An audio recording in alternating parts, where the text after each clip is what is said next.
Welcome back, everyone, to the 2014 EU LCS, where I am joined by both Quickshot and Overpow from Rocket. Overpow coming into the LCS with a fantastic win straight off the bat. Tell me a little bit about your preparation, because, of course, versus the Super Hot crew who have only recently qualified.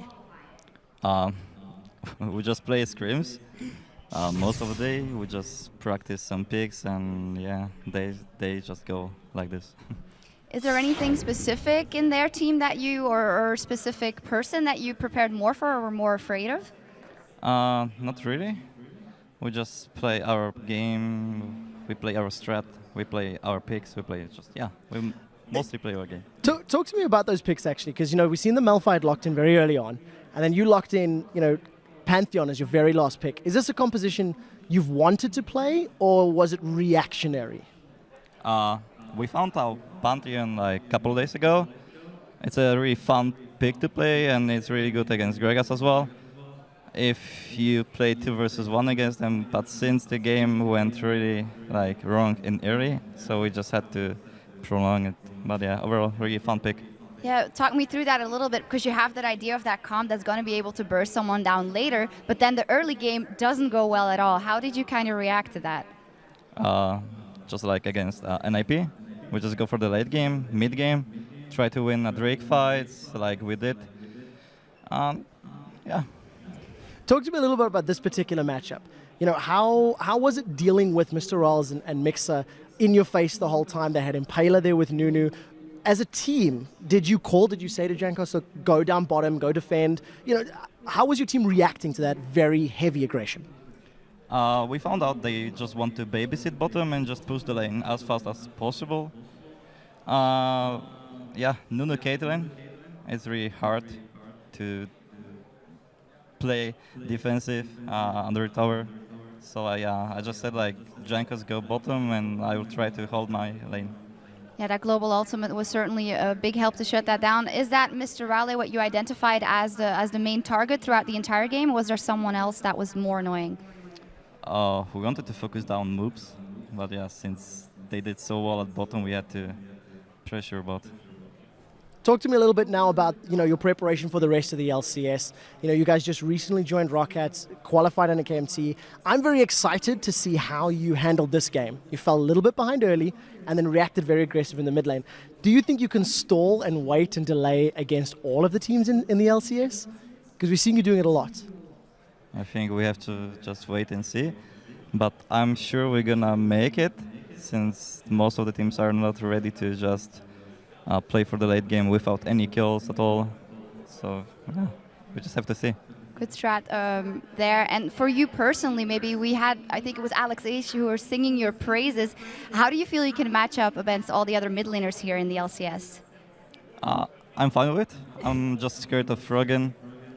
And yeah. I've got a question for you about your team, actually. Think about, Rocket. Think about the things you do well, the things that define your team. If you were to think of Evil Geniuses last year, the thing that defined their team was late game team fights, right? So what would you say is your definition of Rocket? What is the thing that you guys do that is your signature? Drake fights, tower fights, natural spades, everything that makes the team play work. Then a follow-on question. So it sounds like objective fighting is what you say. How do you practice that? Against ranked 5 ladders or in scrims? Is it just something that you're naturally good at, or do you actually have discussions in? You don't think you have a gaming house yet? Nope. No. So how do you practice that? What's your training schedule to get good at that skill? We just found out that we were good at team play. We are just good at team fights. Not really good in the laning phase, maybe, but yeah, we just practice as much as we can, and all of the aspects of League of Legends. Yeah, certainly if you've only found out about this opponent a couple of days before, still did that well, kudos to you guys. Let me pick your brains finally for the match that is coming up now. Fnatic is taking on Alliance. Predictions, maybe? Fnatic? Why? I hate Froggen.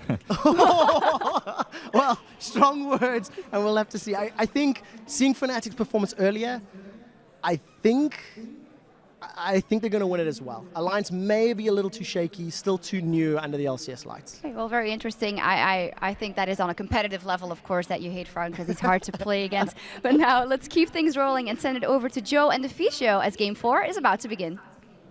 Thanks a lot, Shocks. I'm Joe Miller along with Martin Deficio Lunga, and we're ready to begin the second half of the day with a beast of a game as Alliance take on Fnatic. But first of all, Deficio, I'd like to welcome you to the caster desk. I'm really excited to get things underway with you, and I'm sure the same goes from your side, right?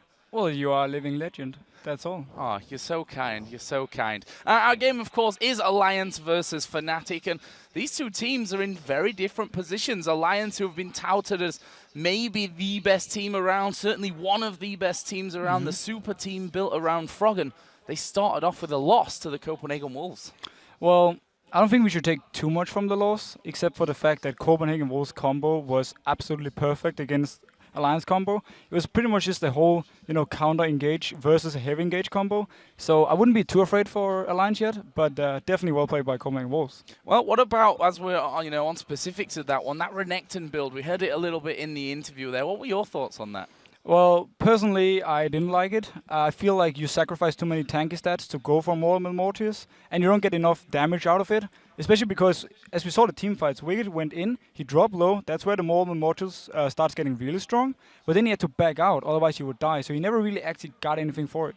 So the other side of the coin, Fnatic starting off against their old nemesis, I guess we can say, Gambit. They were tied 8 for 8 last year.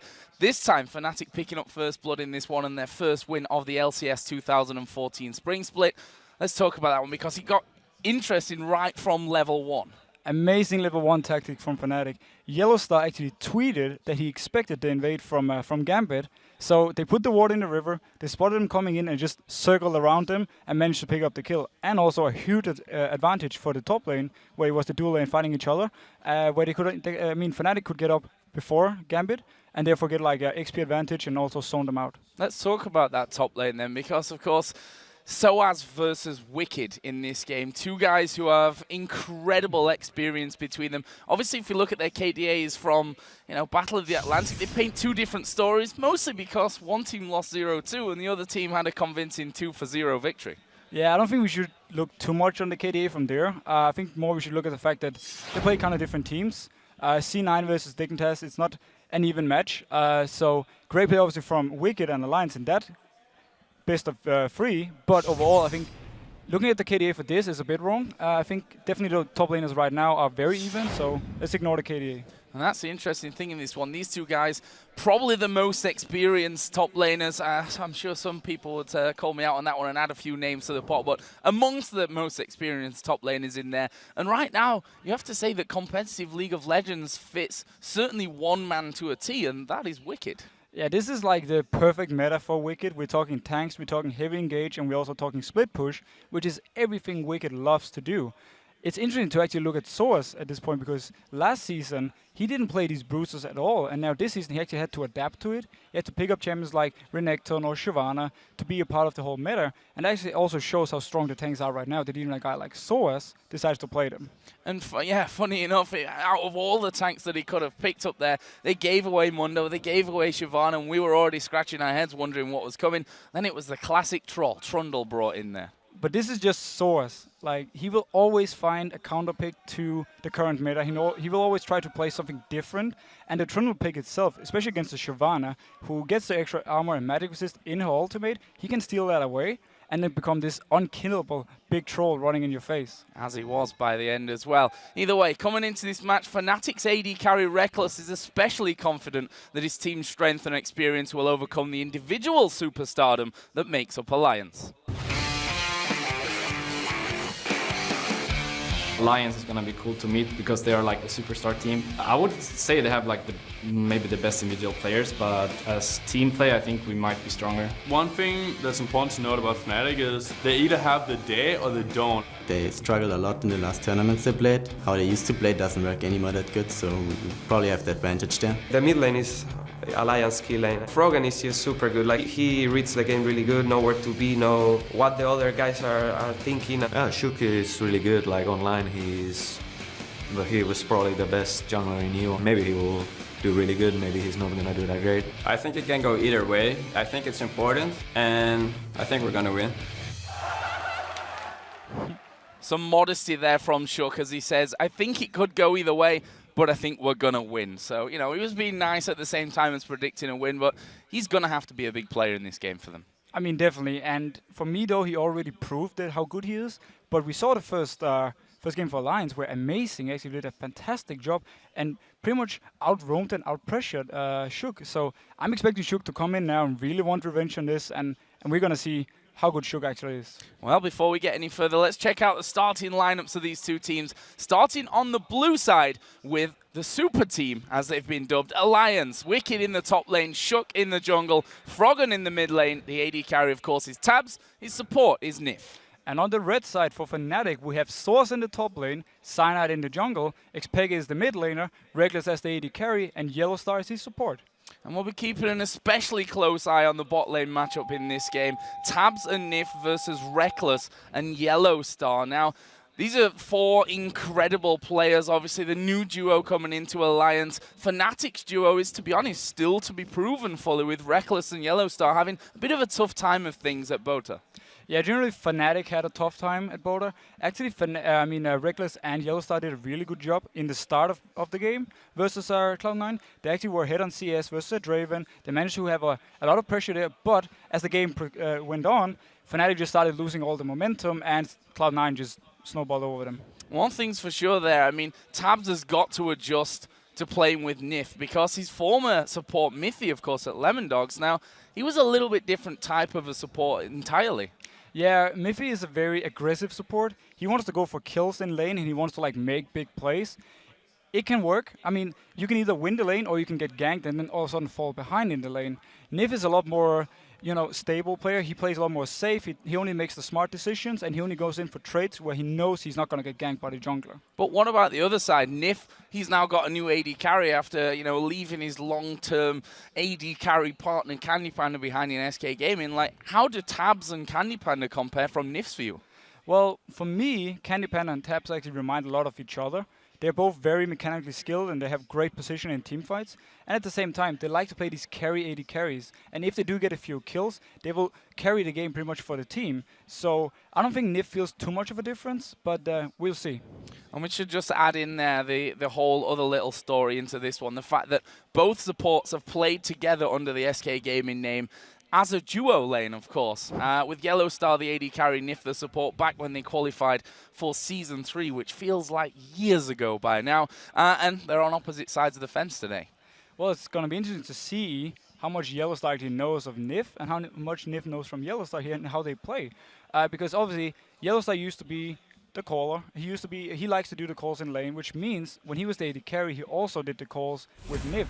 So Nif kind of knows how Yellowstar thinks, and when he maybe he can predict when he wants to go in or when he wants to stay back. So we're into the picks and bans then. Let's have a look what we're going to get from this one. First ban's coming out pretty quickly here, with Kassadin and Annie being banned out by Alliance, Yasuo and Elise on Fnatic's side. No surprise so far. I mean, the Kassadin pick is very normal when you are on the blue side, because Fnatic would have the chance to last pick Kassadin. At the same time, Annie ban, she is for me of all one of the strongest supports, together maybe with a Leona, which we haven't seen today. Yeah. But it puts Yellowstar in a position right now where he has to go probably a fresh all Leona, if not then is banned away. And maybe Alliance is predicting from that.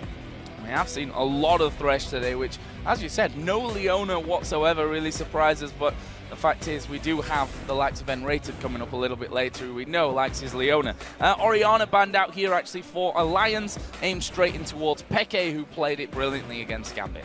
And now here's the thing, because Froggen plays LeBlanc. We just saw Alex play versus Peke's Orianna, where he simply maxed the shield on Orianna and just survived through the lane and farmed up. Maybe Alliance wants to leave this LeBlanc pick open for them by banning away the Orianna. So a couple of seconds left for Fnatic's last ban, and well, you pretty much called it without calling it there. LeBlanc was banned out here by Fnatic. That's going to stop it coming over to Alliance. However, Lee Sin left open, and Alliance wasted no time in locking that in. No time thinking. Fnatic banned away the Elise. It would have probably been the first pick if it was open. But Lee Sin taken away here. Sugar loves Lee Sin. He loves to make big plays early game. We have seen Sana play a lot of Lee Sin as well. It's going to be interesting to see, though, if Sadek's actually going to pick up his Aatrox, which he started playing again after Worlds. Well, I have to say, the obvious, really, looking at this one, where's Mundo, where's Shyvana? That's actually a good question. Fnatic has the option to pick both at this point. I don't expect him to do so. I actually expect him to have the Trundle pick ready in case Alliance should pick up one of them. But Alliance doesn't seem to favor Shyvana that high. She's been one of the most contested picks of all, and we saw in the last game, they actually went straight for Renekton, even though Shyvana was also open. Well, we'll see here. And actually, we talked about not really seeing Leona earlier on, and as if by magic she appears, it's going to be in a Leona Jinx lane for Fnatic. And this is a kill lane. At level 6, if you manage to land a CC from Leona, combined with the ultimate from Jinx, you have so much burst potential and damage. I absolutely love this lane, and I expect Alliance to be very careful at level 6. And we saw it in Fnatic's first game of the day against Gambit. Jinx, Annie, similar kind of thing. Level 6 Tibbers is in there, Super Mega Death Rocket follows up. Easy double kill for Reckless in that game. On the other side though, Shyvana and Mundo again still open from this one, and currently Alliance hovering over that Shyvana, which with Lee Sin in there, you might expect that to go in the jungle, but at the same time, you know, Froggen's played lane, Lee Sin. I'm not going to say it's going to be happening in the top lane there, and in the end, they actually go for Thresh there for Nif. Thresh is pretty much the only support you have left right now. He's really good versus lone lane. He's not exactly going to kill her, but he's a very safe versus her. He has his Lantern if she does engage, and if he has a fast Lantern out, you can actually click it before the stun runs down from Leona's ultimate. So generally, Thresh is like the go-to support when you're against Leona. But I will say Fnatic so far, also because they have Jinx and Reckless, has such a good positioning in team fights that the Jinx will fit him really well, and he doesn't really need the dash or the lack of the dash that Jinx has. So right now for Fnatic, I think he's looking very strong, and if they do pick up, let's say, a Dr. Mundo, or you could also just say Renekton. Or a Renekton, which is now being hovered over, and the Vi as well. And now Fnatic went for this, sorry, it was Alliance that went for this exact combo in their game earlier on, where they lost to the Copenhagen Wolves. They had the Renekton in the top lane, and the Vi in the jungle. Cyanide played Vi as well against Gambit earlier on. Yeah, Vi right now is one of the strongest picks. You have a lot of damage throughout the entire game. You can build full tanking and still do quite some damage late game, and you have the perfect engage combined with Leona. If he locks down a target with Vi and Leona follows up with her ultimate, you're CC'd for about 3 seconds and you're pretty much dead. On the other side then, we saw Tabs' mechanical skill a lot last year actually with the AD carries. Even in their last game that they lost, of course, to the Copenhagen Wolves, we saw him picking up first blood with a 90 caliber net, so that just kind of shows you that he's got that kind of side down. This time it looks like they may go for the Vayne. How safe is that Vayne though in a lane where you have got Leona and Jinx who put in that mega damage on a whim? Now Vayne itself is very hard to lane versus something like a Jinx, but the fact you have so much mobility, especially with your Q, means you can actually dodge out of Leona and a lot of her like long range engage, and this means at level 6 if Leona misses her ultimate, you can actually go in for the fight with Vayne because you have high damage, you have your Thresh to back you up if something should go wrong, and at the same time now Leona already missed her ultimate starting. For me, the Vayne pick makes sense, but it's a little bit risky, but we'll see how it goes. Tumble in at the right time and not throwing you tumble out before the ultimate comes in there. On the other side, we saw them hovering over Mordekaiser, but that was Yellow Star. We're not falling for any of that. In the end, though, that pick was, in fact, the Ziggs. And this gives Fnatic wave clear to this combo. The only thing they lacked before was wave clear. Overall, Fnatic's combo has so much potential. Like they have good late game damage. Both Ziggs and Jinx scales really well into late game. Vi is a good late game jungler. Outscales actually Lee Sin. And at the same time, okay, Renekton is gonna fall behind versus Shyvana the longer the game goes. But you'll have so many other options late game. I actually really like this Fnatic combo. I just want to ask you here in this scenario, because Fnatic are on a high. They won their first game against Gambit nonetheless. Alliance lost to one of the new teams here in the LCS. What are these two teams feeling right now? I mean, Alliance must still be having a bit of a downer after game 1. I think Alliance probably wasn't too happy about the combo they ran in the last game. It was too easy to counter for Copenhagen Wolves. But at the same time, I mean, Alliance is an experienced team. Sure, the members haven't been together for too long, but all the players, we've seen them before. They've been in the scene for some time. Maybe not Shook, but even he's been in the challenge scene for over half a year. So I don't think they feel too much pressure. I think they want to go in here now and show that the first game was just a mistake from them, and now they will redeem them and beat Fnatic. So I think actually Alliance is very motivated and not nervous at all. Well, Deficio, let's have a look what the fans think about this game and who's going to come away with the win. And it actually looks like the majority of you are saying Fnatic will take this one. It's a pretty close one, though, at 58% of the vote.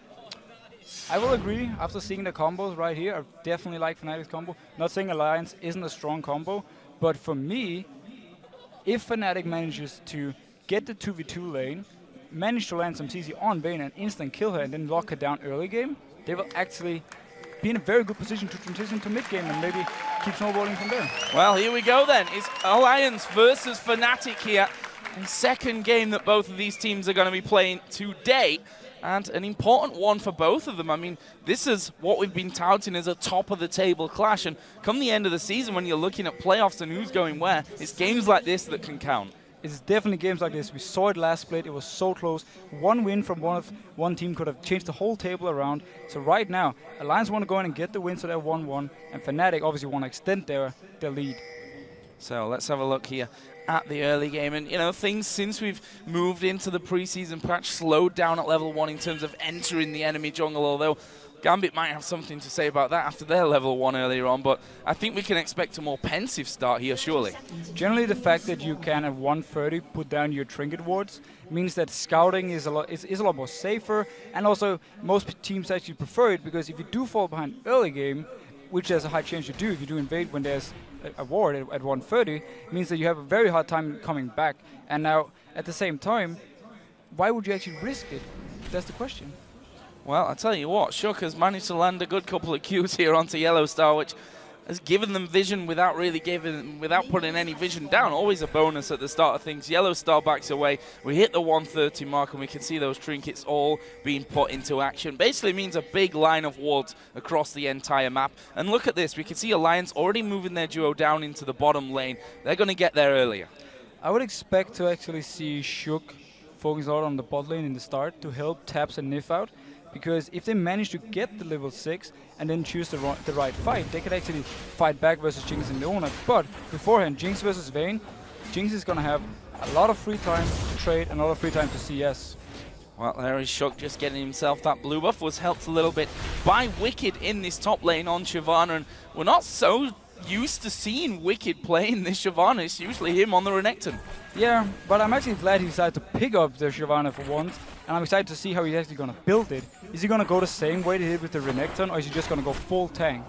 And we can see there already a bit of bullying going on in this bottom lane. Yellow Star taking a couple of hits from Tabs as they try to keep this pressure high on that bottom lane. And we'll see about that one as Wicked and Soaz here having a little bit of a headbutt. And talk to us about the, the progression of this top lane, the Renekton versus Shyvana. At what point, or who is strongest at this point, and does it switch?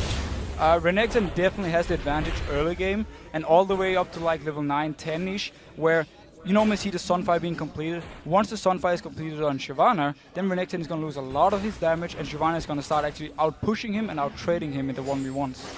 And that bottom lane, just want to touch on items there. Your speciality, of course, as a former support player, both going door and shield. What advantages and disadvantages has that got at this point in the game compared to something like the coin or the relic shield? Now, I'm a bit surprised actually that Yellow Star didn't go for the relic shield, and then him and Reckless started in the lane at 155. Just like Nif and Taps did. The reason Nif and Taps is hitting XP and actually shoved the lane up now is because they started in the lane at 155. They managed to kill the first few minions and start slow push towards the enemy. If Leona had Relic Shield at this point, she could actually shove the lane back and try and give back some XP advantage for Fnatic. But overall, Dawn Shield is very safe. It's good if you want to all in and you don't really just for the general all-ins actually, it's very good. So that's CS in the bottom lane, currently at 8, the advantage of Tabs, doing a very good job down there. The mid lane, which we've just seen here really for the first time, is going to be visited by Shook, who's currently sat with double buffs running on input. Can he get in towards Peke, who of course still has a flash available? He's going to try and maybe work his way around the back. Peke actually spotted him there from that ward, and he's going to get himself into a position where he gets queued, but the good old Satchel charge will get him back to the tower. Beautiful play by Peke there. He actually baits Shook into thinking there's not a ward. That's why he keeps staying forward, and we have reports. But he stayed forward, and then simply telling Shuk, I don't have a ward, you know, you can try and gank. But in the end, he had everything under control. He managed to jump out when Shuk actually came in and just wasted some time for Shuk. Well, hopefully this pause will be just a short one and we can get the game back underway here in just a second. But up until now, we're 4 minutes and 20 in. No first blood, of course, no towers taken down. The gold 200 in the advantage of Fnatic right now. And you know, so as he's out farming in the top lane, as is Peke in the mid lane, everything going to plan in your eyes so far from both these teams? I have to talk a little about the bot lane, because for me it's surprising that Fnatic actually let Nif and Taps be in the lane at 155 and start the whole push, and then that way get the early advantage, because what you had to do for them was to make sure Vayne didn't get going in the start. Now, Vayne had a slight XP advantage. She was in the lane first, got a few CS, which meant that now Vayne actually is ahead in CS. I expect it to turn around though, and Jinx is going to come back and probably even it out, maybe even get ahead by around level 4 and 5. Well, we can see there the admin's behind what looks to be Reckless, maybe, who's having a problem. So that should be sorted out here in just a couple of moments when he joins himself back into the game. But for the fact that we've had, you know, no real jungle pressure from either side, just Shuk really in that mid lane coming in there, where can we expect a possible first blood to come down in this match? Well, the Gragas Lee Sin combo at level 6 when Gragas is level 6 is really, really strong. And I expect Shuk to stay around the mid lane, try and maybe pressure a little bit more, force maybe Sana to come in and actually for a 2v2 fight where Gragas is really strong, and especially level 6 he's very, very strong, and then try and pick up an early kill. Or we could simply see the junglers go for bot lane, try and force something there. The owner is very good at setting up ganks, and at the same time Fresh is also very good with the lantern. So for me, it's either in the bot lane or in the mid lane. Well, there's certainly a few decisions to be made there about who's going to be focusing, or who's going to be the focus really for those junglers in particular, you have to think at this point of it. And we heard in the video before the game, Peke saying, you know, Froggen is really the man to watch on this Alliance team. And from that, you kind of just work out that's who they're going to kill as much as they can. Of course, I mean, Froggen is pretty much the star of the old lineup, and he's the only guy, you know, him and Wicked, he was the guy who made the team now. So for me, watching Froggen play, he must have a lot of pressure on him actually, because he was the guy who said, I want a new lineup, I want to do this, this and this. And if this lineup should fail, it actually falls back on Froggen. Look at this, we've just actually seen Cyanide vault breaker over the wall into that brush there. But look at Shuk's read, he is on the bottom side of the map as well, which means that both junglers are going to be in position down on this bottom lane. There comes the Lantern, can they get in for the kill here? Leona going to dive in, but actually he's gone a little bit too far here as Shuk. There's a lot of damage coming down on both sides. Tab's going to tumble away, and funnily enough, no one going down. The trap's almost activated on Shuk. He managed to flash out in time. Had he been trapped there, he would have died and given the first one to Fnatic. Great counter gang coming in from Cyanide, but also a great gang from Shuk in the first place. Crazy little start to this for the you know, the slow opening few minutes that we've had from it. One thing that Fnatic have achieved here though is they've pushed that lane all the way back now, a lane which was pushed onto their tower just a few moments ago. But at the same time, they're still behind in CS. The whole early advantage that Vayne got is still hitting them. If Vayne can keep doing this all the way up to level 6, the lane is actually going to start being more even, unless Yellowstar manages to catch either Nif or taps out in an engage and just go all in. So we're seeing the first recalls of the game coming down, and we see that Reckless going for that Vamp Scepter here, and that's going to give him a bit more staying power in this lane.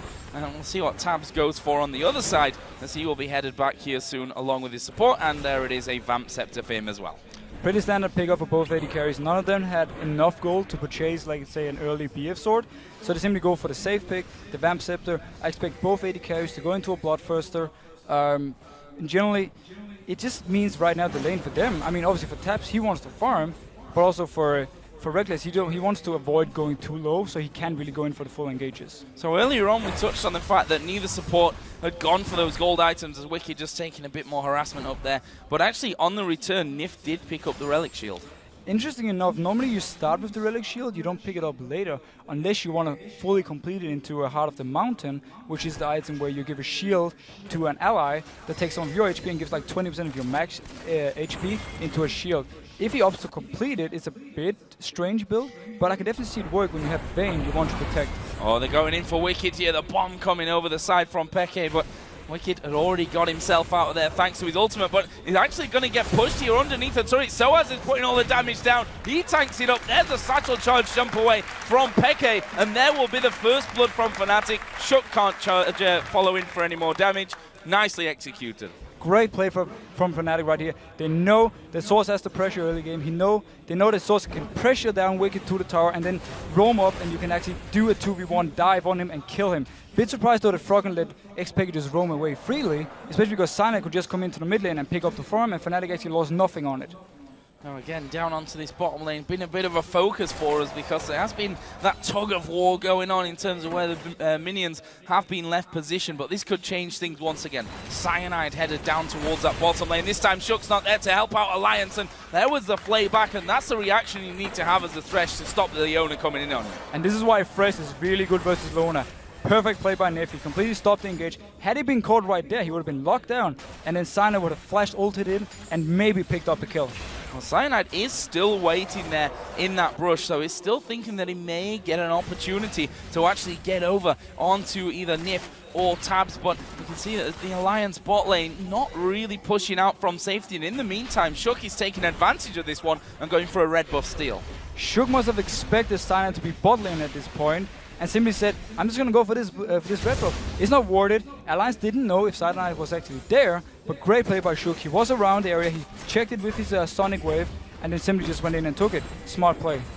And there is Peke showing his mastery of Ziggs and throwing down that satchel charge just to clear out the low HP minions. Cyanide thought he was going to face check in there, but wisely using that trinket to get a ward down. Spots both Shook and Froggen stealing away the race. And Froggen talked about this in the interview before we even started today, about how him and Shook had this great synergy together, about how they instantly, as they started playing together, they just felt it. They think alike, and I expect to see them do more and more of these 2v2 plays and try to put up some, or start some 2v2 fights with Cyanide and Xpeke. Now, one thing I want to talk to you about here is Vayne, because if we look back to last year, it was always, it's deadly for a Vayne to get ahead. Now that we've heard, and a lot of the pro players have said it again, that the AD carries have become a little less valuable. Let's forget that, because Xpeke being pushed away. It's a good flash in the end from him to get back to safety. But back to my other point, that AD carries might not be quite as impactful in terms of damage in the team fights later on. But how dangerous is it still for that Vayne to be ahead here?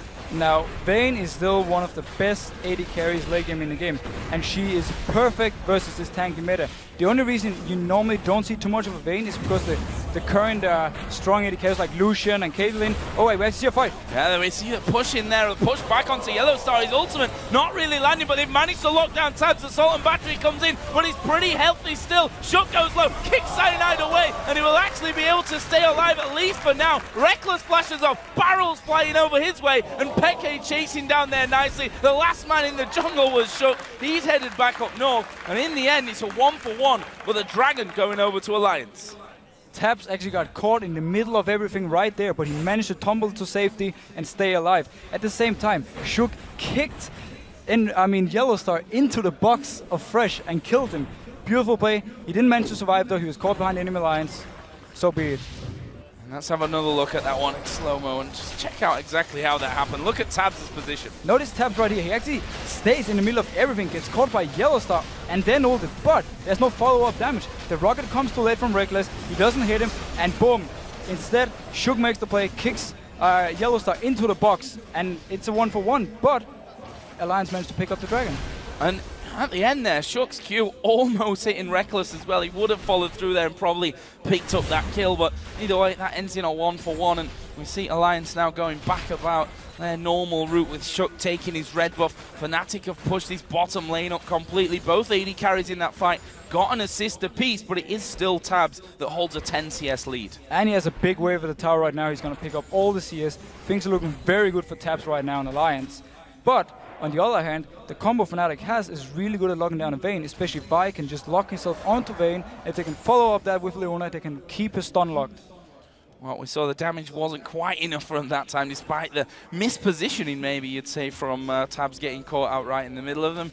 And that'll be, well, he'll be thanking his lucky stars for that one, that they couldn't follow through with the kill. And there's a Lantern just to check the brush, and wisely so, because Yellow Star was waiting inside of there. We can see that the Cutlass has now been finished off for Tabs, along with those Berserker Greaves as well. So he's going to start to hit a little bit harder. Jinx in a similar position as well with the pickaxe now. Well, if we look at this right now, once the Blade of the Rune King gets finished by Tabs, he's going to be able to actually 1v1 Reckless. Small fight from Wicked and Cyanide here, nothing really happening, but back to the point. When Blade of the Rune King is finished from Tabs, he can actually 1v1 Jinx and force Jinx away from her farm and maybe force Fnatic to teamfight a bit more. Alliance right now has the potential with Wicked and with Tabs to split push 2 lanes and then keep 3 people in the middle. Gragas can wave there forever. Maybe we will see Alliance actually do a 1-3-1, which is basically where you keep Shyvana top lane or Vayne, and then you have the 3 people in mid. Gragas is wave clearing, and then you have Tabs in the bot lane. Oh, good ultimate coming in. Comboing that nicely there. Peke going fairly low. There's a dragon from behind. Peke under the tower. He's going to fall. Wicked picks up that one, and another greatly executed move from Alliance this time. Great play by Wicked. He did actually get spotted by Fnatic early on, but he just stepped back a little bit and then actually came back into dive. Great play by Wicked. He has to flash here, sadly, but great play overall. Well, we also saw shut down in that bottom lane. The turret already down to half HP, but Yellow Star always a threat underneath that turret with his ultimate available and the CC chain that he can throw in there. But at some point, they realize, you know what, we're going to have to back away from this one. There's no one to help us. Shut can come in there and causes all kinds of problems, and they've got the damage out of Tabs as well, and that's going to mean the first tower of the game here going for Alliance. And this is perfect for Alliance. They need the towers, the outer turrets out, so they can actually split push even easier. Vayne right now, if she catches Jinx in the middle of the lane without any tower to protect her, can just chase her down and kill her. So things are looking great for Alliance right now. Now we see a blue buff stealing, start maybe to a bit of strangulation from the Alliance side. Cyanide making a bit of a move of his own though, and actually in the end it looks like they will be trading these blue buffs over. For me right now though, the big question is for Fnatic, how are they gonna go from here? First of all, they need to teamfight and try and lock down the Vayne. They won't be able to kill them right now in their respective lanes. Shyvana already started to really pressure on the top lane. We saw her farming behind the towers before, and we can lock her down. And at the same time, if Vi comes up, they won't even be able to kill her. So right now, Fnatic needs, when the next dragon comes up, to start a 5v5, lock down the Vayne, and instant kill her, and then win the fight and get the dragon. Oh, Wicked just stopping Soaz from recalling there, running in with that burnout going, and takes a bit of damage for his pleasure, but he'll be happy, if nothing else, to annoy Soaz there on the top. More or less just annoying him again. Right now in the top lane, there's no kill potential for any of them. They're just going to farm and farm and farm, but Wicked is happy with this because Shyvana will outscale Renekton. So, right now, we can actually just wait for the dragon to come up, and then hopefully Fnatic wants to fight, and we can actually get a really exciting game going. Well, those exciting moments might not be too far away as we saw Vayne headed back there from the recoil, and there is that Blade of the Ruin King picked up for Tabs, who we talked about his CS hovering around 10 pretty much the entire game, has now grown massively to a 30 CS lead. Things are looking absolutely perfect for Tabs right now. He loves to play Vayne, he loves to make a big plays late game, and we just talked about before the game how Tabs could carry a game if needed. And right now, coming up here to the top lane, if Source actually stays, he might die. Yeah, and he's actually going to see both Tabs coming in there. Wicked actually going to move in closer, and Soaz in all kinds of trouble from this one. He's going to try and head south, and that's a brilliant flash from Soaz. He manages to escape from 3 men in his own lane. Perfect flash from Soaz right there. Flashing that wall is really hard. There's only one spot you can stand at to actually flash over it. Otherwise, you're just going to flash straight into the wall, and he would have died. And most of us have done that in the past, Officio, me included. Only once, though, I think it was. There's a bomb coming in from Ziggs just to clear out that top wave and force Tabs to take a turret hit before he backs off. And Alliance are kind of stuck in between the 2 turrets in that top lane, while Fnatic start to push a little down the middle. While it's a good use of ultimate from Pecker, it actually forces Alliance to stay top right now to take the tower, meaning Fnatic can take the dragon instead.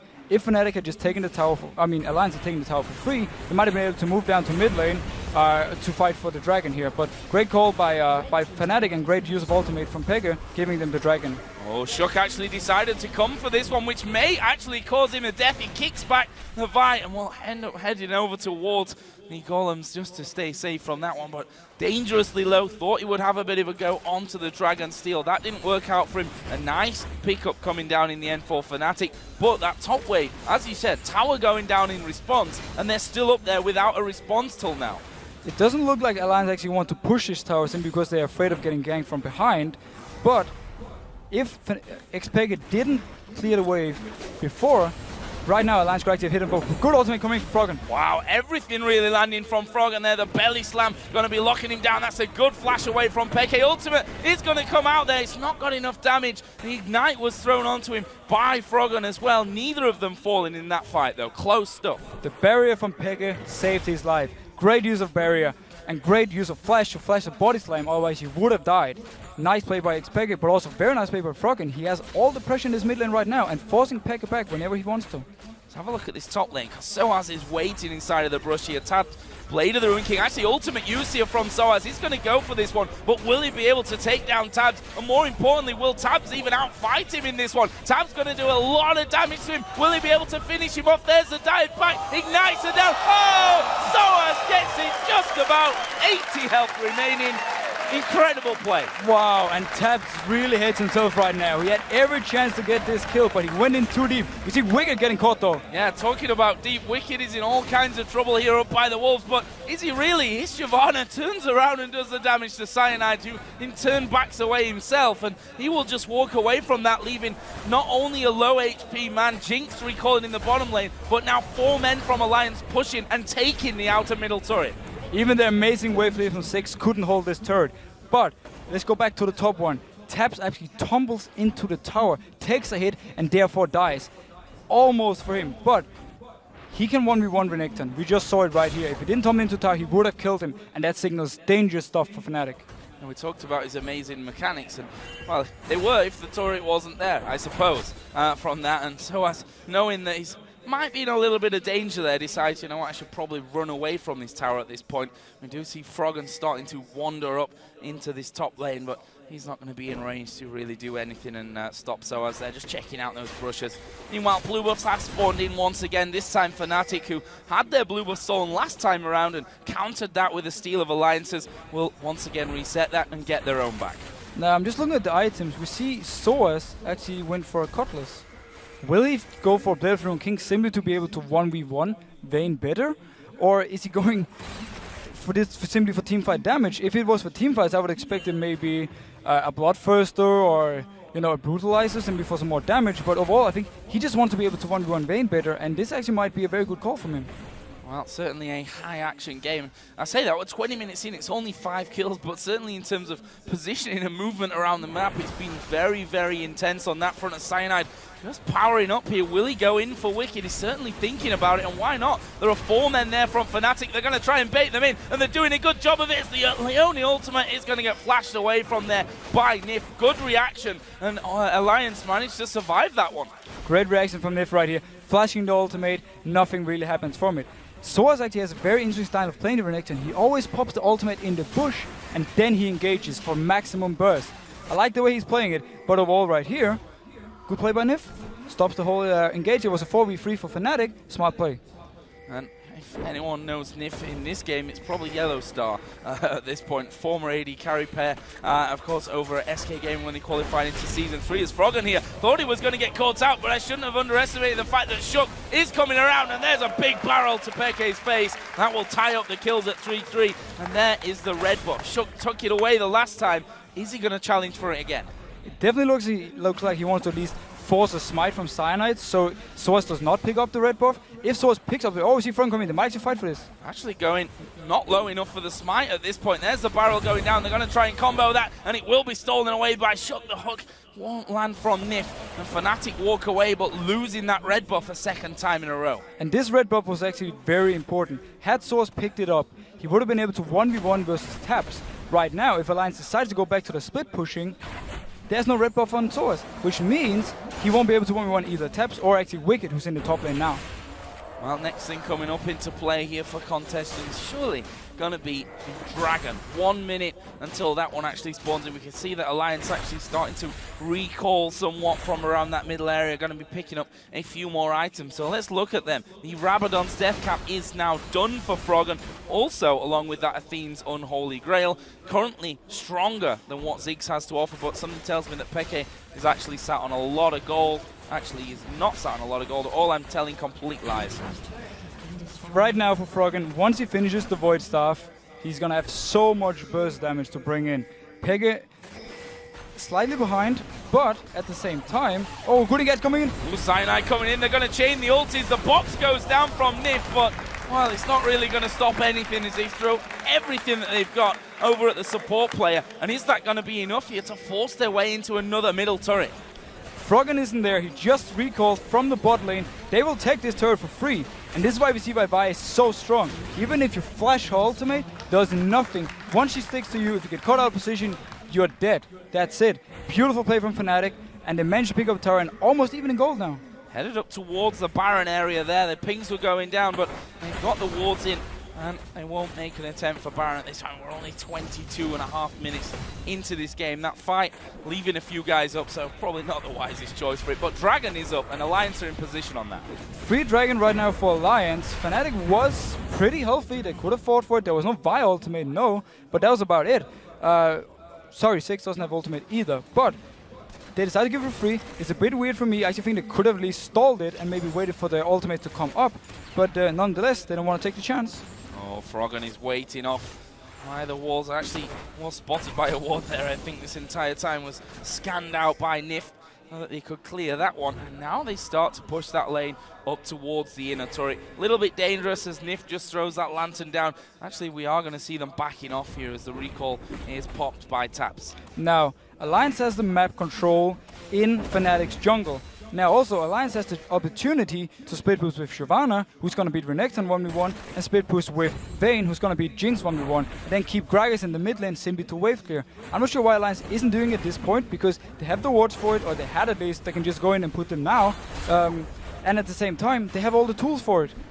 That's the interesting fight. Finally, we see Wicked and Soaz going head-to-head once again. Wicked got the better of that one at this point in terms of the creep score. Plus, both sat on a killer piece and both got a Cutlass in there now.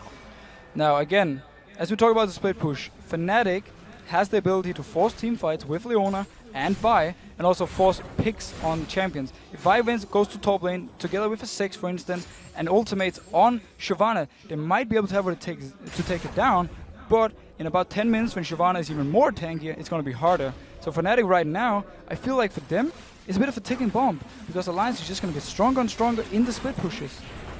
Well, what's the answer to that then? Is my question. The answer right now for Fnatic is to make plays now. It's for them to go and catch either Taps or Shyvana, while Shyvana doesn't have any magic resist, for instance. 6 can kill her right now. Once she finishes the Spirit Visage, probably after she's gone into, let's say now, depending on what he's going to build with this Giant's build, but once she picks up the Spirit Visage on Shyvana, 6 won't be able to kill her, and that signals kind of not the end for Fnatic, but when it's going to be really, really hard for them to deal with Shyvana. Right now they have the chance though, especially because Wicked has decided to go for Bedroom King. I was going to say it's maybe a little bit lucky for Fnatic that Wicked's not headed up that path, at least for now. We've just seen a pink ward put down for Alliance there on top of Baron. So they want to make sure they've got that in clear vision. The gold currently sits at a 2,000 difference, 3-2 in turrets, 4-3 in kills though, the other way in favor of Fnatic. And we can see that Alliance just clearing out as much as they can here on the in terms of vision on that top side of the map by the Baron. The big advantage gold-wise right now is in the junglers. Sugar's about 1.5k gold ahead of Vi, and also Sana has decided to go a bit more damage route, which means that when he actually engages a team fight, it's going to be very easy for Taps to kill him very fast. Top side, Yellow Star just headed up there to offer a little bit of cover, but Alliance are thinking about making a play over towards the Wraiths there. The Cyanide spots that early enough, didn't have to use his smite in the end, but this red buff being a big point of contention actually from both teams. And once again, Shook is hanging around to try and cause a few problems. It's going to go low. Is it enough low for the smite? And it will be made so. And Cyanide this time gets it, and that's a little victory for him. Small victory for Cyanide. Good for him, he actually got the red buff, but Fnatic wanted to be on Soaz so he could stop the split push. We see Engage coming on Soaz. Yeah, Soaz actually getting caught out a little bit here, but Alliance not really falling for that one. Don't want to throw too much at the tanky Renekton, and in the end we saw Froggen taking that lantern back to safety, and Wicked left on the top side of things. But again, vision control by the Baron all belongs to Alliance at this point of things. using those scans to try and clear things out, and they're going to start off the Baron. So this is one of the reasons he went for Play of the Rune King. Gives him more damage on the Nashor, and they will actually be able to 2v2 this unless Fnatic reacts. Source comes out, he's probably going to ward it. He doesn't even have a ward actually, he can't even ward it, he's just running close to it. And there is the bomb going to come down. That should stop them. There's a box going in. Actually, Froggen going to fall low. He throws out the barrel here before he will surely go down. Actually, he's walked away to the back, but he will go down. It's Soaz that picks up that one in the end. Lots of people with blinking red health bars, but only one death in the end. And right now, again, Fnatic managed to pick up a kill. That's what we talked about, but they can't really transition into anything. Dragon wasn't up. Nashor right now is not possible for them to take 5v4. So for Fnatic, they can just keep stalling this game as long as they want, but Alliance is going to get stronger and stronger, especially Tabs. Especially Tabs, who at this point has that Phantom Dancer added into his Blade of the Ruined King, and does have a 1200 gold bounty in his pocket to be spending the next time that he does decide that it's time to go shopping. The other side, Static Shiv and the Bloodthirster for Jinx, looking like the Last Whisper is coming up next. It feels like right now, though, Fnatic is waiting for Alliance to make their move. They want Alliance to start a Baron and then try and force a fight down there. Fnatic doesn't really have the tools to move too far out of their own base and maybe set up a play themselves. So they're simply just waiting for Alliance. And I feel it's a pretty good tactic for them right now because they can actually pick up some kills and maybe later in the game go for a Baron. Alex Peke has gone on towards his top lane. Continuing here, our Alliance to pull out those wards. Actually, scanning right on top of each other there, really. And that sweeping lens.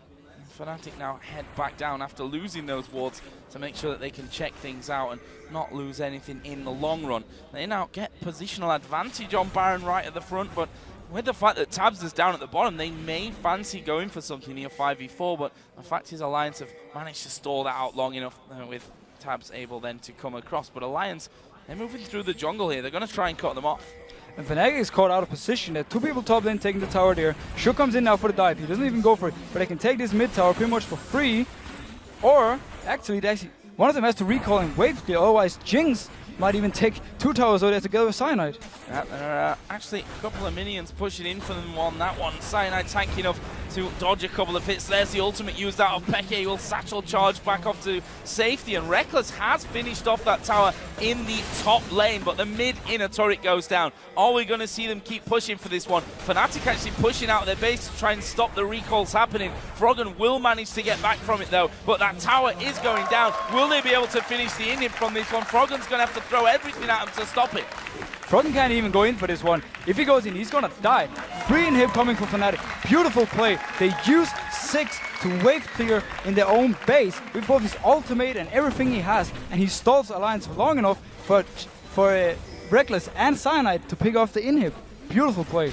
Really impressive stuff. Alliance here just backing off to get themselves a dragon, which won't be contested by Fnatic right now. And that's a nice little pickup for them in the grand scheme of things. They still hold a lead in terms of gold. That was their 3rd dragon of this game, but if you look at the gold, it's 100, maybe 150 or so at this point in their favor, which is just not a lot of gold. I have to question Alliance's decision though to not use Vayne to split push at this point. Yes, she died to Source top lane once because she tumbled into the tower. She would have killed him otherwise and won that 1v1. They have the tools right now again to split push. They have the tools to not go into these weird decisions where Fnatic can decide what's going to happen. So for me, Alliance is misplaying that combo, and right now, it's hurting them. Both AD carries now have that Last Whisper added in there. That was happened to Jinx Reckless after he did that naughty push down the top lane and took away the inhibitor in a single swoop along with Cyanide. And again, we come back to that old making sure that the Baron is warded up. Alliance actually utilizing the pink wards once again on the front side of it to make sure that they keep that vision control. Alliance's vision control this game has been absolutely amazing. They always kept more than 2 wards in Fnatic's red side of the jungle, which meant they always had pretty good control where Fnatic was moving, and at the same time also if Fnatic was moving for the dragon, or even set up their own attempt they had earlier to, as they do now, to take a 2-man dragon, or Baron, sorry. Well, Cyanide does have a ward this time around as he just pops one over the top, but that's swiftly cleared away, and this pink ward's going to get rid of all the wards that Fnatic can actually throw down there. I think wisely there from Alliance, they actually decide, you know what, let's not keep doing that one at this point because, well, We do have Froggen in the mid lane, not really in a position to join us. Fnatic have grouped as 5, and they actually start to push down, and Tabs thought about going up towards that top lane there. I think that would have been a mistake, decided not to show himself. But Gragas still has great wave clear for Alliance. He's going to be able to hold the wave pretty much away from the tower at any point of the game right now when he has so much AP. At the same time though, Fnatic has the advantage that Six can use his ultimate to clear the waves in the side lanes and make sure that they will always push in favor of Fnatic, like we see the top lane doing right now, mainly also due to the inhib being down, of course. Yellowstar got bored of that pink ward, by the way. He finally said, guys, push out mid lane so I can kill this damn pink ward. And they've been clearing out everything we throw in there just because of that. And actually now Fnatic are the ones that have vision control on that front side of the Baron pit. Actually, Alliance have vision at the backside, which doesn't really help them at this point. And they're trying to pull him in here. Do Fnatic want to fight? I mean, look at the base right now. We've got super minions pushing through. It's going to force recalls from Alliance. If Alliance actually goes through with these recalls, Fnatic will be able to take Baron. We see Pekka being caught out. Yeah, he's caught out from this one. Tab should be able to finish him off, and he will finish him off. The bomb went down to clear out the minions down by the bottom. The Super Mega Death Rocket not connecting, but Reckless manages to get over the wall. Pekka actually killing off Nif there from his deathbed, basically. And that leaves us with 3 men alive on both teams. And I'll tell you what, Super Minions are still on the base. They are still pushing in on towards those Nexus turrets, and Alliance can't do anything about it. They're trying to recall finally to get in there. It will be Wicked that goes down for that one.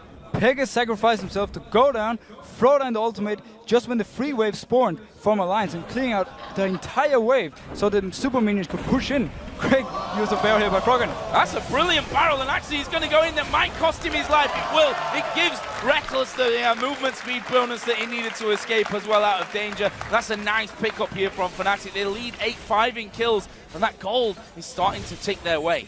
It's starting to tick Fnatic's way.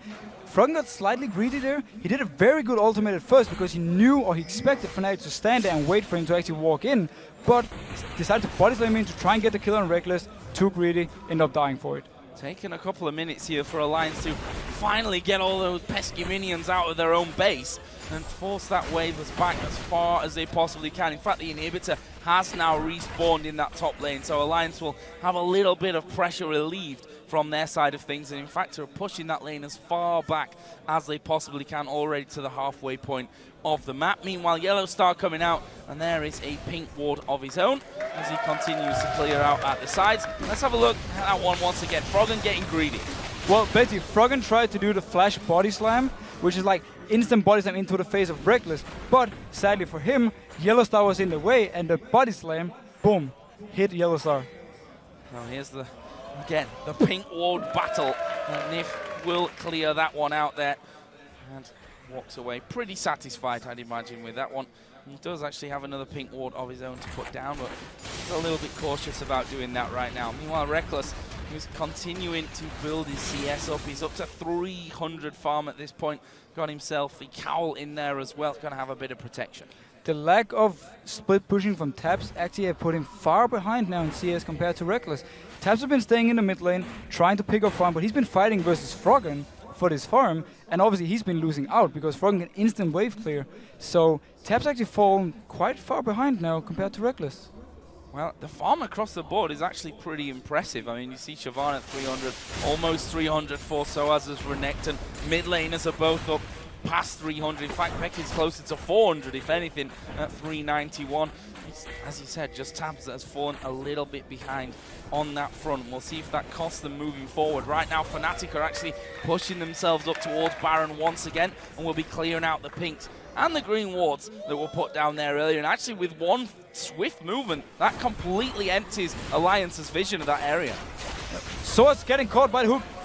Yeah. Nope, he doesn't actually go for it. No. Yeah, decided not to follow through from that one. I think a wise decision, but Alliance are actually trying to make a positional play here, maybe. Basically, Alliance has no vision around the Baron. The only thing he can do right now is force Fnatic to come out and fight them.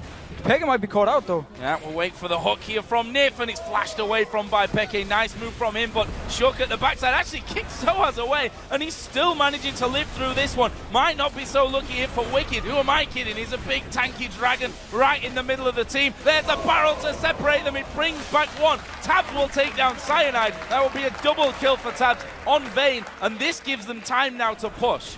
Amazing ultimate from Froggen right there. He hits 4 people and sets up the kill. Oh, Nif, a little bit greedy, but Froggen's ultimate hits 4 people and sets up the double kill for Taps. Great play by him, and Alliance could actually have went for Baron here, but not going for it. Yeah, I think the fact that Nif got burst a little bit quicker than he expected there from Peke caught him off guard, and then Tabs even took about half damage himself, and that will force them to not even think about pushing or for going anywhere near that Baron at this point. They're quite happy to go back home once again, spend up what they've got. Shook is coming back into the fight in just a moment. There's a bit of armor in there now with the chain vest for Tabs, and probably headed up to that Guardian Angel. Definitely getting the Guardian Angel from this. He actually just completed the Guardian Angel, and now Wicked is going to pick up the Dragon. 4 lines. It gives more and more gold the longer we get in the game. So great pickup for him right now. And at the same time, they didn't actually gain too much from the team fight, but they managed to drag out the game a little bit more, and now we have the Guardian Angel complete on Taps, which makes him so deadly. Let's have a look at that fight here once again. And it was that kick from Shook that really did the work. But notice the ultimate coming in from Froggen in just a moment. 4 people grouped up, and here we go. Boom! Cyanide almost dying straight from it, but it sets up Taps. 1 kill for him, or 2 kills actually, because Cyanide seems to die from the red buff. Yeah, red buff from that one, I think. Must have had the 1 auto attack onto him earlier, but this is that burst again from Nif. Or on Nif, I should say. Well, a bit of a miscommunication right here. I think the rest of the team is saying, let's just force a Baron right now, or at least back off, while Nif is like, well, I can try and make a hook here, make a big play. Didn't work for him as soon as the team just left him. 40 minutes almost into this game, and honestly, no clear leader. Look at the gold. It's bang level at this point. 6-4 in turrets to Fnatic. 9-7 they lead in kills as well. And Peke has now beaten that 400 CS mark up towards 425 million kills. Peke has been gaining so much CS by throwing his ultimate to the side lanes and clearing the wave. He just did it right now again to clear the bot wave. He's right now so strong if they actually get a fight. Well, speaking of right now, it's Baron time once again for Alliance, but you have to feel after what we've seen so far, it won't last too long, and indeed, they do walk away from that one, deciding not to really fight. Meanwhile, Fnatic have cleared out the vision on the backside of that Baron pit. Once again, there's a hook. It lands, though, onto Yellow Star, not the target you want. No, Alliance has been very careful with going in on their hooks. It generally seems like they don't want to teamfight too much, or they want a teamfight where they can kite a little bit, especially with Vayne, and just keep putting out damage and damage and damage. They don't want to go in for the all-in fight. Well, we do have a Zhonya's Hourglass almost complete here by Froggen, which will allow him to belly slam right into the middle of him, throw his ultimate down and avoid some of that damage. Again, we see Alliance headed off towards the Baron. He's been taken to half HP countless times so far in this 40-minute game. Will this be the final time to pick it up? Now, Fnatic knew this from the start. They expected it. They can't finish it. Oh, they've gone for it, but he's stolen away there. It's Cyanide that managed to pick that one up. He died after. Oh, there's the super mega death rocket. Fnatic going to try and push this one home. There's the ultimate out of Yellow Star, but they want Tabs. He's got that Guardian Angel, don't forget, but that's going to get popped here in just a second. They're all on top of him. The jumpers will stop him from moving anywhere once he comes back up. Reckless gets that one. He's now 5-0-4. We saw it, Peke pretty much juking the 2 that were remaining from Alliance. Everything went Fnatic's way there. They lost just 1 man, and that man stole the Baron. And that man is a beautiful man. Great steal from Sana. We've seen him do this in the past as well. He's so good at it. He comes in together with the bomb from Xpeke and just smites it instantly. There's too much burst. Shook cannot smite it in the meantime. Great play by Fnatic. They can pick up the inhib right now, and they're back in the lead. Well, Reckless here. Wants that inhibitor. He took it down before, let's not forget. That feels like a bit of an eternity ago that they actually pushed that top lane out. Meanwhile, Peke pushing the mid lane as well. We've got Froggen there to defend this one. Actually, the barrel comes down. They've managed to hook in Yellow Star, but really, is he the one that you want to get in there? No, he's not. Soaz went to half HP. Peke was low as well. Alliance are going to try and push out, but I don't think they'll be able to secure any kills. Now, I would like to talk a little bit about this fresh pick, because we haven't actually seen Alliance use it too much. They've landed some hooks, but they decided not to go for the fight. We haven't seen any like lantern saves, or they set up some dives where they can lantern out. As a matter of fact, we haven't actually seen too much outside the laning phase from Fresh. I feel like I've seen this before in this game. clearing out wards once again on the top side of that Baron pit. Fnatic actually backing away. And let's have a look at that one once again. This is that Baron steal from Cyanide. Notice how much they actually do to keep Cyanide away. Yet he still managed to get in. He can flash the wall, and he instantly smite as the bomb hits. Beautiful play by Cyanide. And this is just a 50-50 smite between here and Shook. Source goes in, the rocket hits on Nif, beautiful play, and then they can lock down taps in the end and actually also pop his Guardian Angel, which is even more important. So well played there. And Cyanide, we called him before the king of smite steals because he has done it so many times before. There's a barrel taking Peke down to half. He dodges the Q out of Shook, but can he get away from the rest? That was a replay. I'm casting over a replay, getting all excited about it. Well, what should I say? I just love casting exciting moments. It was pretty exciting, you know, we had already seen it, we knew what's going to happen, but Froggen actually just tried to flash Body Slam again without much success. He's been trying it a few times this game and not really working for him. Well, at least he wasn't Nunu counter jungle in between his own turrets. It wasn't the worst mistake ever made in history. Fnatic here are pushing once again, though. That Baron buff is still running for him, and this is where the Ziggs comes even more deadly. We saw how his wave clear earlier on was so good, but the poke that he offers here is incredible. The amount of poke buff him and Jinx has is amazing. Also the tower damage they can put out with the passive from 6. They've managed to hook Cyanide, and well, the barrel will actually send him to relative safety from that one. The poke keeps coming, and they're just going to tank this one up. They're fed up with playing the waiting game. Fnatic take down another inhibitor turret. The inhib's not going to last very long either. Are they going to push in for the win? It's still 5v5. There's only one tower left. They can actually try and dive this one and pick the fight they want. They still have the Baron buff, but let's see actually what happens. Will they go for the fight? The hook comes in. Yeah, the hook will land, but again, it's onto Leona. You don't want the hook to land onto Leona, and they're going to keep going through this one. There is that Nexus turret going down. Fnatic still have 5 men alive. Leona ultimate thrown out. Wicked actually getting caught up here by the Assault and Battery. That's a kill. Nif's going to go down. Fnatic surely can end this one. They want to kill Tabs at the backside of things. That'll be left to Peke, while the rest of the team just go hell for leather into it. There's the ultimate. Tabs tumbles away from it, but look at the Nexus. He's going to go down. Fnatic pick up their second win of the day, and unfortunately for Alliance, it's their second loss today. Amazing use of both Six and Jinx in this game for Fnatic. They fell behind in the bot lane, but Reckless, through farming and farming and farming, managed to come back in the game. Also, the use of Six ultimate to constantly clear the waves on the side meant that Alliance never really felt they could split push. Well, an incredible game. That's what we kind of expected. I looked at which games I was going to be casting today, and when I saw Alliance versus Fnatic, I knew there was going to be something special about it. I even casted an extra bit of the replay there just because I wanted to cast even more of it. But the performance there out of both teams, so close for so very long. And again, though, it all comes down to that Baron. Yeah, it's hard to really highlight one player from this game because everyone really did their job, especially from Fnatic. But the steal from Cyanide definitely gave them a huge advantage late game and actually gave them the chance to push down and just take the inhib and just force the last Nexus turret and finish the game. What's the thinking behind that one from Alliance? I mean, you're pretty level in a game. You've managed to play this ward game where you've got control, you've lost control. They were pretty much the ones to be starting off Baron every single time that it happens, and every time they were forced away, what clicked at that moment and said, you know what guys, we've actually got it pretty low, let's stay? Well, I think Alliance was just pretty much running out of ideas. They had the option of split pushing, but they didn't use it. Then they didn't really want to go in on the team fights, they didn't really want to go in on the hooks from Nif. So what option do you have left? You pretty much have to try and take this Nashor. And in the end, I think it was more of a desperate call from them than actually a smart call. And actually, if you looked at that play, we saw it twice, in fact, because of the replay. They did a decent job of keeping Cyanide away from the start. The ultimate came out of Froggen and threw him right back to the Wraith Gank, but Cyanide kind of just charged on through all the damage they were putting his way. They were trying to kill him off, but he flashed in there, got the smite right at the end. Which actually meant they just wasted 2 ultimates before the fight even started. Now, Gragas and Lee Sin wasn't really in the fight itself because they were actually standing outside the pit trying to keep him away, as you said, which also meant that when Fnatic actually went in for the fight, it was pretty easy for them to pick up a few easy kills and in the end also getting taps down, forcing his flash and popping his Guardian Angel.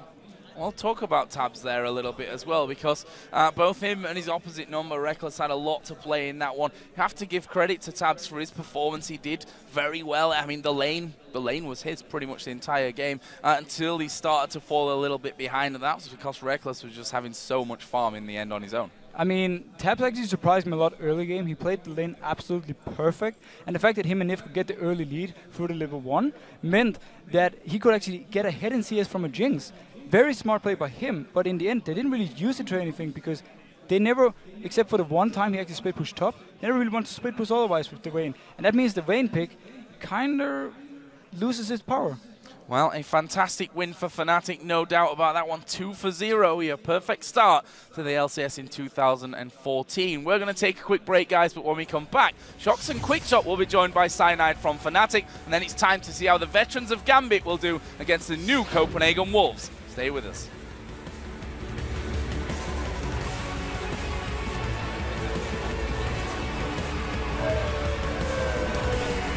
Ultimated, I ultimated, okay? Go in, Gragas. Good job, Good job. Nice back. Go, go, Nice, nice. Lead.